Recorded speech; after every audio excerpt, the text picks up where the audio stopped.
You ask Tiger to solve. This deals with linear equations with one unknown. The final result is u equals 96. Let's solve it step by step. Swap sides.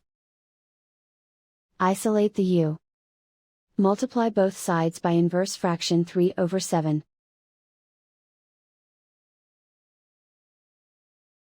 Group like terms. Multiply the coefficients. Simplify the fraction. Multiply the fractions. Simplify the arithmetic. And so the final result is u equals 96.